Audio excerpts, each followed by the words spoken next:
Friends, আজি মই ওলাইছোঁ এয়া টাই আহোমৰ ফাৰু পিন্ধি আৰু এইটো চোলাটো হৈছে ফাচু।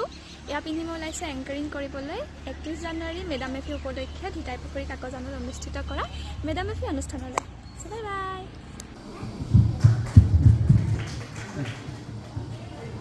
সকলৰ এটা পবিত্ৰ ধৰ্ম উৎসৱ, য'ত মেইন হৈছে তৰ্পণ, দাম হৈছে মৃত আৰু ফিমানে হৈছে পূজা দেৱতা।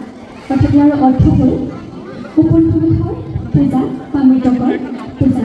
লৈকে মৌ শাখা, পঞ্চম শ্ৰেণীৰ পৰা অষ্টম শ্ৰেণীলৈকে নিম্ন শাখা, নৱম শ্ৰেণীৰ পৰা মুকলি এয়া হৈছে উচ্চ শাখা।